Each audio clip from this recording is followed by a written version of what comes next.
ओम शांति। आज 17 सितंबर 2021। सुनते हैं मुरली की मुख्य पॉइंट्स। आज बाबा ने कहा, देह भान से मर जाओ, अर्थात इस पुरानी पतित देह से प्रीत तोड़ के एक बाप से सच्ची प्रीत जोड़ो।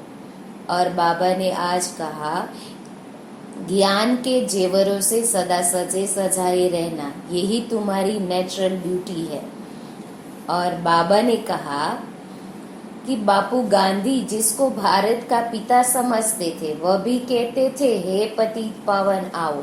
सिर्फ उनको जानते नहीं थे, समझते भी है पतित पावन परम पिता परमात्मा है, वही वर्ल्ड का लिबरेटर है।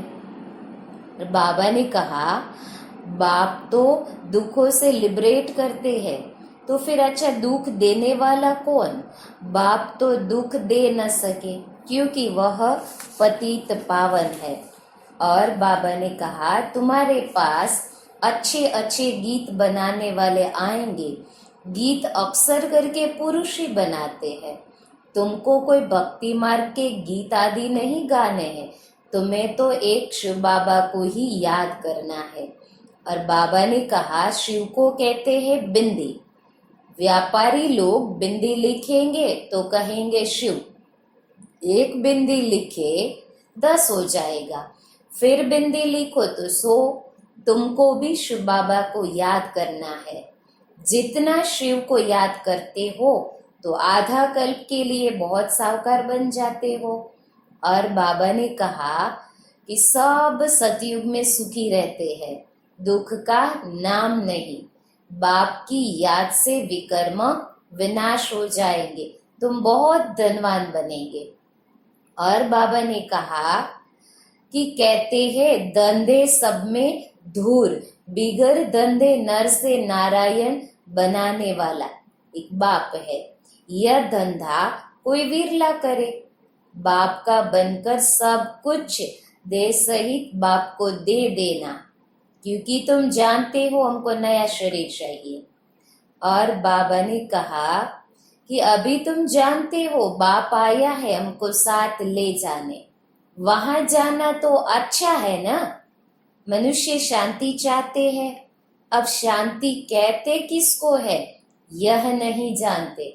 कर्म बिगर तो कोई रह नहीं सकते। शांति तो है शांति धाम में। और बाबा ने कहा, तुम्हें पहले पहले तो सिद्ध करना चाहिए भगवान कौन है। श्री कृष्ण को ऐसा किसने बनाया, आगे जन्म में यह कौन था, समझाने की बड़ी युक्ति चाहिए। और बाबा ने कहा, तुम बच्चों को विकार में कभी नहीं जाना। थोड़े भी विकार की टेस्ट बैठी तो फिर वृद्धि हो जाएगी। सिगारेट आदि की एक बार टेस्ट करते हैं तो संग का रंग जट लग जाता है, फिर उस आदत को छोड़ना मुश्किल हो जाता है। बहाना कितने करते हैं। और बाबा ने कहा, अभी तुम बच्चों को फूल माफिक हर्षित रहना चाहिए। कन्या को पति मिलता है तो मुखड़ा खिल जाता है ना। अच्छे जेवर आदि कपड़े पहनती है तो चमक उठती है। अभी तुम तो ज्ञान के जेवर पहनते हो, वहां स्वर्ग में तो नेचुरल ब्यूटी रहती है। कृष्ण का नाम ही है सुंदर। तो जैसे नेचुरल ब्यूटी लक्ष्मी नारायण जैसी यहाँ कोई बना न सके। और बाबा ने कहा, बाप कहते हैं तुम एक मेरे से ही सुनो और यही श्रीमत औरों को सुनाओ। बाप कहते हैं एक एक रत्न लाखों रुपयों का है। बाप रोज समझाते रहते, मीठे मीठे बच्चों, पहले पहले सबको 2 बाप का परिचय देना है। और बाबा ने कहा, कोई भी गंदी आदत नहीं डालनी है। जीते जी देह का भान छोड़ना है, फूल माफिक हर्षित रहना है। और बाबा ने कहा, अपनी श्रेष्ठ वृत्ति द्वारा शुद्ध वायुमंडल बनाना है, तभी कहेंगे हम शक्तिशाली आत्मा है। और गुण मूर्त हमें भी बनना है और सबको गुण मूर्त बनाना, यही महादानी बनना है। अब सुनते हैं मुरली विस्तार से।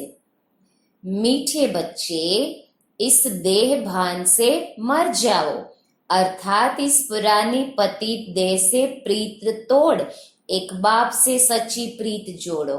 संगम पर प्रश्न है, संगम पर तुम बच्चों को नेचुरल ब्यूटी कौन सी है? उत्तर, ज्ञान के जेवरों से सदा सजे सजाए रहना, यही तुम्हारी नेचुरल ब्यूटी है। जो ज्ञान के जेवरों से सजे हुए रहते हैं, उनका चेहरा खुशी में फूल की तरह खिला रहता है। अगर खुशी नहीं रहती तो जरूर कोई देहाभिमान की आदत है, जिससे ही सब विकार उत्पन्न होते हैं। गीते आज का महफिल में जल उठी क्षमा परवानों के लिए। ओम शांति। इस गीत का अर्थ कितना विचित्र है। प्रीत बनी है किसके लिए? मरने के लिए। किससे बनी है? भगवान से, क्योंकि इस दुनिया से मरकर उनके पास जाना है। ऐसी कब किसी के साथ प्रीत हुई है क्या, जो यह ख्याल में आए कि मर जाएंगे फिर कोई प्रीत रखेंगे? गीत का अर्थ कितना वंडरफुल है। क्षमा से परवाने प्रीत रख, फेरी पहन जल मरते हैं। तुमको भी बाप के पास आते आते यह शरीर छोड़ना है, अर्थात बाप को याद करते करते शरीर छोड़ना है। यह तो जैसे बड़ा दुश्मन हो गया, जिसके साथ हम प्रीत रखें और मर जाए, इसलिए मनुष्य डरते हैं।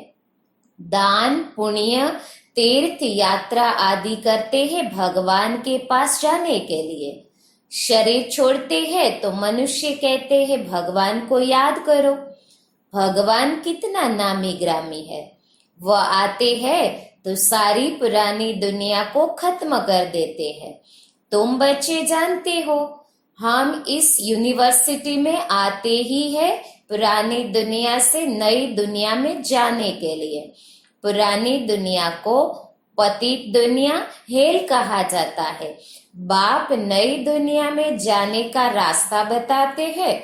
सिर्फ मुझे याद करो, मैं हूँ हेवेनली गॉड फादर। उस फादर से तुमको धन, मिल्कियत, मकान आदि मिलेगा।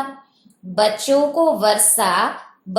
को वर्षा मिलना नहीं है, उनको दूसरे घर भेज देते हैं, गोया वह वारिस नहीं ठहरी। यह तो बाप है, सब आत्माओं का बाप। इनके पास सबको आना है, मरना है।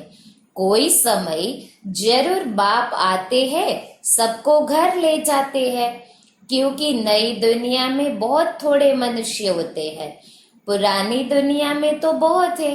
नई दुनिया में मनुष्य भी थोड़े और सुख भी बहुत होता है।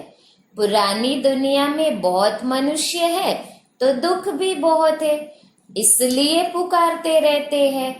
बापू गांधी, जिसको भारत का पिता समझते थे, वह भी कहते थे हे पतित पावन आओ। सिर्फ उनको जानते नहीं थे, समझते भी है। पतित पावन परम पिता परमात्मा है, वही वर्ल्ड का लिबरेटर है। राम सीता को तो सारी दुनिया नहीं मानेगी ना, यह भूल है। सारी दुनिया परम पिता परमात्मा को लिबरेटर गाइड मानती है, लिबरेट करते हैं दुखों से। अच्छा, दुख देने वाला कौन? बाप तो दुख दे न सके, क्योंकि वह पतित पावन है। पावन दुनिया सुखधाम में ले जाने वाला है। तुम हो उस रूहानी बाप के रूहानी बच्चे। जैसे बाप वैसे बच्चे। लौकिक बाप के हैं जिस्मानी बच्चे। अभी तुम बच्चों को समझना है, हम आत्मा है। परम पिता परमात्मा हमको वर्षा देने आया है। हम स्टूडेंट है, यह भूलना नहीं चाहिए। बच्चों की बुद्धि में रहता है शिव बाबा मधुबन में मुरली बजाते हैं। वह काठ की मुरली तो यहाँ नहीं है। कृष्ण का डांस करना, मुरली बजाना, वह भक्ति मार्ग का है। तुम कृष्ण के लिए मुरली नहीं कह सकते, मुरली शिव बाबा बजाते हैं। तुम्हारे पास अच्छे अच्छे गीत बनाने वाले आएंगे। गीत अक्सर करके पुरुष ही बनाते हैं। तुमको कोई भक्ति मार्ग के गीत आदि नहीं गाने हैं। तुम्हें तो एक शिव बाबा को ही याद करना है। बाप कहते हैं मुझ अल्फ को याद करो। शिव को कहते हैं बिंदी। व्यापारी लोग बिंदी लिखेंगे तो कहेंगे शिव। एक बिंदी लिखे 10 हो जाएगा, फिर बिंदी लिखो तो 100। तुमको भी शिव बाबा को याद करना है। जितना शिव को याद करते हो तो आधा कल्प के लिए बहुत साहूकार बन जाते हो। वहां गरीब होते ही नहीं, सब सुखी रहते हैं, दुख का नाम नहीं। बाप की याद से विकर्म विनाश हो जाएंगे, तुम बहुत धनवान बनेंगे। इसको कहा जाता है सच्चे बाप द्वारा सच्ची कमाई। यही साथ चलेगी। मनुष्य सभी खाली हाथ जाते हैं। तुमको भरतू हाथ जाना है। बाप को याद करना है और पवित्र बनना है। बाप ने समझाया है प्योरिटी होगी तो पीस प्रॉस्पर्टी मिलेगी। तुम आत्मा पहले पवित्र थी, फिर अपवित्र बनती हो। सन्यासियों को भी सेमी पवित्र कहेंगे। तुम्हारा है फूल सन्यास। तुम जानते हो वह कितना सुख पाते हैं। थोड़ा सुख है फिर तो दुख ही है। वह सब एक भक्ति मार्ग। भक्ति मार्ग में हनुमान की पूजा करो तो उसका दीदार हो जाता है। चंडिका देवी का कितना मेला लगता है। उनका चित्र भी होगा। जिनका ध्यान करेंगे वह तो जरूर सामने आएगा ही, परंतु उससे क्या मिलेगा। अनेक प्रकार के मेले लगते हैं क्योंकि आमदनी तो होती है ना। यह सब उन्हों का धंधा है। कहते हैं धंधे सब में धूर, बिगर धंधे नर से नारायण बनाने के। यह धंधा कोई बिरला करे। बाप का बनकर सब कुछ देह सहित बाप को दे देना, क्योंकि तुम जानते हो हमको नया शरीर चाहिए। बाप कहते हैं तुम कृष्णपुरी में जा सकते हो, परंतु जब आत्मा तमो प्रधान से सतो प्रधान बने। कृष्णपुरी में ऐसे नहीं कहेंगे कि हमको पावन बनाओ। यहाँ सब मनुष्य मात्र पुकारते हैं हे लिबरेटर, आओ इस पाप आत्माओं की दुनिया से लिबरेट करो। अभी तुम जानते हो बाप आया है हमको अपने साथ ले जाने। वहां जाना तो अच्छा है ना। मनुष्य शांति चाहते हैं। अब शांति कहते किसको है यह नहीं जानते। कर्म बिगर तो कोई रह नहीं सकते। शांति तो है शांति धाम में। फिर यह शरीर लेकर कर्म तो करना ही है। सतयुग में कर्म करते हुए शांत रहते हैं। अशांति में मनुष्य को दुख होता है। इसलिए कहते हैं शांति कैसे मिले। अभी तुम बच्चे जानते हो शांति धाम हमारा घर है। सतयुग में शांति सुख सब कुछ है। अब वह चाहिए या सिर्फ शांति चाहिए। यहाँ तो दुख है, इसलिए पतित पावन बाप को भी यहाँ पुकारते हैं। भक्ति करते ही है भगवान से मिलने के लिए। भक्ति भी पहले अव्यभिचारी फिर व्यभिचारी होती है। व्यभिचारी भक्ति में देखो क्या क्या करते हैं। सीढ़ी में देखो कितना अच्छा दिखाया है, परंतु पहले पहले तो सिद्ध करना चाहिए भगवान कौन है। श्री कृष्ण को ऐसा किसने बनाया, आगे जन्म में यह कौन था, समझाने की बड़ी युक्ति चाहिए। जो अच्छी सर्विस करते हैं उनकी दिल भी गवाही देती है। यूनिवर्सिटी में जो अच्छी रीति पढ़ेंगे वह जरूर तीखे जाएंगे। नंबरवार तो होते ही है, कोई डल हेड भी होते हैं। शिव बाबा को आत्मा कहती है मेरी बुद्धि का ताला खोलो। बाप कहते हैं बुद्धि का ताला खोलने के लिए ही तो आया हूँ, परंतु तुम्हारे कर्म ही ऐसे हैं जो ताला खुलता ही नहीं। फिर बाबा क्या करेंगे?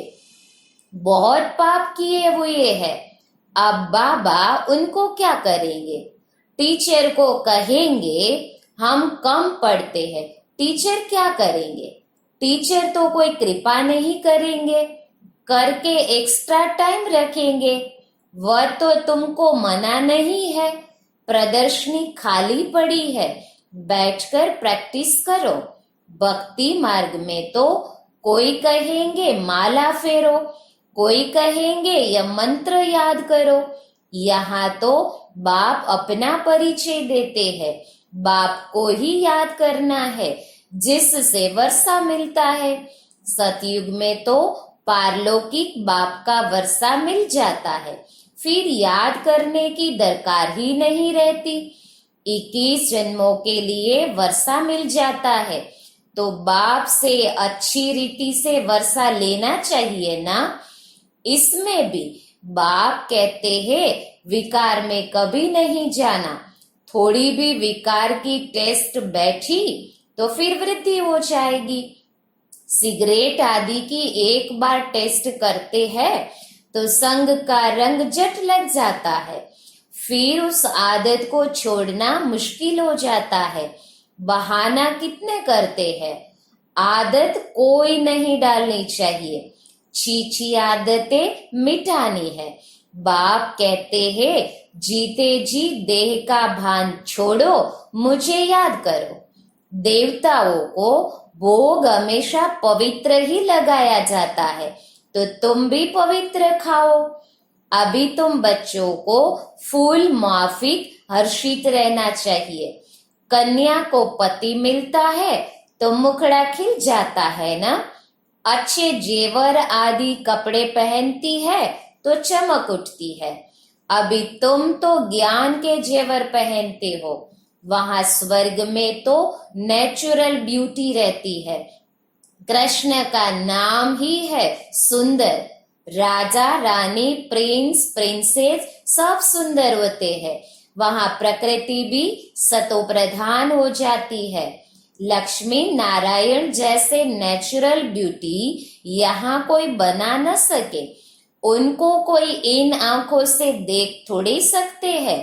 हाँ, साक्षात्कार होता है, परंतु साक्षात्कार से कोई हूबहू चित्र बना थोड़ी सकेंगे। हाँ, कोई आर्टिस्ट को साक्षात्कार हो जाए और उसी समय बैठ बनाए, परंतु है मुश्किल। तो तुम बच्चों को बहुत नशा रहना चाहिए। अभी बाबा हमको लेने लिए आया है। बाबा से हमें स्वर्ग का वर्षा मिलता है। यह हमारे 84 जन्म पूरे हुए। ऐसे ऐसे ख्याल बुद्धि में होने से खुशी होगी। विकार का जरा भी ख्याल नहीं आना चाहिए। बाप कहते हैं काम महाशत्रु है। द्रौपदी ने भी इसीलिए पुकारा है ना। बाप कहते हैं तुम एक मेरे से ही सुनो और यही श्रीमत औरों को सुनाओ। फादर शोज सन, सन शोज फादर। फादर कौन? शिव फादर। शिव और सालिग्राम का गायन है। शिव बाबा जो समझाते हैं इस पर फॉलो करो। फॉलो फादर, यह गायन उनका है। बाप कहते हैं मीठे बच्चे फॉलो कर पवित्र बनो। फॉलो करने से ही तुम स्वर्ग के मालिक बनेंगे। लौकिक बाप को फॉलो करने से 63 जन्म तुम सीढ़ी नीचे उतरते हो। अब पारलौकिक बाप को फॉलो कर ऊपर चढ़ना है, बाप के साथ जाना है। बाप कहते हैं एक एक रत्न लाखों रुपयों का है। बाप रोज समझाते रहते हैं मीठे मीठे बच्चों, पहले पहले सबको 2 बाप का परिचय देना है। लौकिक बाप वर्षा देते हैं पतित बनने का, पारलौकिक बाप वर्षा देते हैं पावन बनने का, कितना फर्क है। अब पारलौकिक बाप कहते हैं पावन बनो, विकार में जाने वाले को पतित कहा जाता है। तुम्हारी मिशन है पतितों को पावन बनाने का रास्ता बताने वाली। पारलौकिक बाप भी अभी कहते हैं पावन बनो, जबकि विनाश सामने खड़ा है। तो अब क्या करना चाहिए? जरूर पारलौकिक बाप की मत पर चलना चाहिए ना। प्रदर्शनी में यह भी प्रतिज्ञा लिखानी चाहिए, पारलौकिक बाप को फॉलो करेंगे, पतित बनना छोड़ेंगे। लिखो, बाप ही गारंटी लेते हैं, तुम भी गारंटी ले सकते हो। तुम पतित बनते ही क्यों हो, जो फिर पुकारते हो हे पतित पावन आओ। सारी बात ही है प्यूरिटी पर। तुम बच्चों को दिन प्रतिदिन खुशी रहनी चाहिए। हमको बाप स्वर्ग का वर्षा दे रहे हैं। अच्छा, मीठे मीठे सीकी लदे बच्चों प्रति माता पिता बाप दादा का याद प्यार और गुड मॉर्निंग। रूहानी बाप की रूहानी बच्चों को नमस्ते। हम रूहानी बच्चों की रूहानी बाप दादा को याद प्यार, गुड मॉर्निंग और नमस्ते। शुक्रिया बाबा, शुक्रिया बाबा, शुक्रिया। धारणा के लिए मुख्य सार। पहला, कोई भी गंदी छीछी आदत नहीं डालनी है। जीते जी देह का भान छोड़ना है। फूल माफिक हर्षित रहना है। दूसरा, पारलौकिक बाप को फॉलो कर पावन बनना है। उनकी श्रीमत पर चलने की प्रतिज्ञा करनी और करानी है। वरदान, अपनी श्रेष्ठ वृत्ति द्वारा शुद्ध वायुमंडल बनाने वाले सदा शक्तिशाली आत्मा भव। अपनी श्रेष्ठ वृत्ति द्वारा शुद्ध वायुमंडल बनाने वाले सदा शक्तिशाली आत्मा भव। विस्तार, जो सदा अपनी श्रेष्ठ वृत्ति में स्थित रहते हैं वे किसी भी वायुमंडल वाइब्रेशन में डगमग नहीं हो सकते। वृत्ति से ही वायुमंडल बनता है। यदि आपकी वृत्ति श्रेष्ठ है तो वायुमंडल शुद्ध बन जाएगा। कई वर्णन करते हैं कि क्या करे, वायुमंडल ही ऐसा है। वायुमंडल के कारण मेरी वृत्ति चंचल हुई तो उस समय शक्तिशाली आत्मा के बजाय कमजोर आत्मा बन जाते हैं। लेकिन व्रत मन प्रतिज्ञा की स्मृति से वृत्ति को श्रेष्ठ बना दो तो शक्तिशाली बन जाएंगे। स्लोगन, गुण मूर्त बनकर सर्व को गुण मूर्त बनाना ही महादानी बनना है। अच्छा, ओम शांति।